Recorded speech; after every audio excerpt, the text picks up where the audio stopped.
ನಾಗರಿಕರಿಗೂ ಧನ್ಯವಾದಗಳು ಹೇಳ್ತೀನಿ. ಈ ಕಾರ್ಯಕ್ರಮ ನಿಜವಾಗ್ಲೂ ಉತ್ತಮವಾದಂಥ ಕಾರ್ಯಕ್ರಮ. ಇದು ಯಾವ್ದಾದ್ರು ಒಂದು ಆಡಿಟೋರಿಯಂ ಅಲ್ಲಿ ಆಗಿದ್ದಿದ್ರೆ ನಿಜವಾಗ್ಲೂ ನಾವೆಲ್ಲರೂ ಹೆಮ್ಮೆ ಪಡುವಂಥ ಕಾರ್ಯಕ್ರಮ ಆಗ್ತಾ ಇತ್ತು. ಪ್ರಕಾಶ್ ಅವರು, ನಮ್ಮ ಬೇಬನಾರಾಯಣಪ್ಪ ಅವ್ರ ಮಗ, ತುಂಬಾ ಶ್ರಮ ವಹಿಸಿ ಈ ಅಂಬಿ ಅಣ್ಣನವರ 4ನೇ ವರ್ಷದ ನಮನ ಕಾರ್ಯಕ್ರಮವನ್ನು ಹಾಗೂ ಕನ್ನಡ ರಾಜ್ಯೋತ್ಸವವನ್ನು ತುಂಬಾ ಅದ್ದೂರಿಯಾಗಿ ಮಾಡಿದ್ದಾರೆ. ಈಗ ನಾನು ಮುಂಚೆ ಕೂತ್ಕೊಂಡು ನೋಡಿದಾಗ ಕೆಂಪೇಗೌಡರದೊಂದು ಕಥೆನ ಮಾಡುವಂತ ಆ ಮಕ್ಕಳು ಒಂದು ನೃತ್ಯ ಮಾಡ್ತಾ ಕೆಂಪೇಗೌಡರು ಮಾಡೋದು ನಿಜವಾಗ್ಲೂ ಹೆಮ್ಮೆ ಅನ್ಸುತ್ತೆ.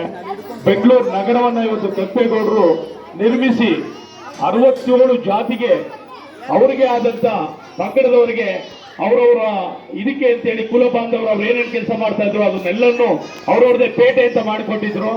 ಅದನ್ನ ಇವತ್ತು ಈ ವೇದಿಕೆಯಲ್ಲಿ ನೆನೆಸ್ಕೊಳ್ಳುವಂತ, ಕೆಂಪೇಗೌಡರು ನೆನೆಸ್ಕೊಳ್ಳುವಂತ ಕೆಲಸನ ನಮ್ಮ ಪ್ರಕಾಶ್ ಅವರು ಮಾಡಿದ್ದಾರೆ. ನಿಜವಾಗ್ಲೂ ಹೆಮ್ಮೆ ಅನ್ಸುತ್ತೆ. ನಾವು ಬೆಂಗಳೂರಲ್ಲಿ ಇದೀವಿ ಅಂದ್ರೆ ನಾವೆಲ್ಲರೂ ಕೆಂಪೇಗೌಡರು ನೆನೆಸ್ಕೋಬೇಕು. ಆ ಕೆಂಪೇಗೌಡರ ಕಾರ್ಯಕ್ರಮನ ಹುಡುಗರು ಮಾಡಿದವರೆಲ್ಲರಿಗೂ ಧನ್ಯವಾದ.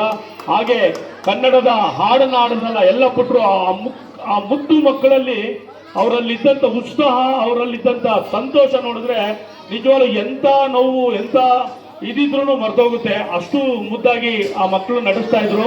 ನಿಜವಾಗ್ಲೂ ತಾಯಿ ಭುವನೇಶ್ವರಿ ಅವರಿಗೆ ಇನ್ನೂ ಹೆಚ್ಚಿನ ಕಾರ್ಯಕ್ರಮವನ್ನು ಮಾಡಿ ಆ ಮಕ್ಕಳಿಗೆ ಇನ್ನ ಹೆಚ್ಚಿನ ಒಳ್ಳೆ ನಟರಾಗುವಂತ ಶಕ್ತಿನ ತಾಯಿ ಕೊಡ್ಲಿ ಅಂತ ಹೇಳ್ತಾ, ಇವತ್ತು ಅಂಬರೀಷ್ ಅಣ್ಣನವರ 4ನೇ ನಮನದ ಕಾರ್ಯಕ್ರಮವನ್ನು, ಆ ರಾಜ್ಯೋತ್ಸವವನ್ನು ಮಾಡಿದಂತ ನನ್ನ ಎಲ್ಲ ಸ್ನೇಹಿತರಿಗೂ ಇನ್ನೂ ಶಕ್ತಿಯನ್ನು ಕೊಟ್ಟು ಮುಂದಿನ ದಿವಸದಲ್ಲಿ ಇನ್ನೂ ದೊಡ್ಡ ಕಾರ್ಯಕ್ರಮವನ್ನು ಮಾಡುವಂತ ಶಕ್ತಿಯ ತಾಯಿ ಭುವನೇಶ್ವರಿ ಅಂಬರೀಷ್ ಅಣ್ಣವರು ಕೊಡ್ಲಿ ಅಂತ ಹೇಳ್ತಾ ನಾನು ಹೇಳೋ ಮಾತು.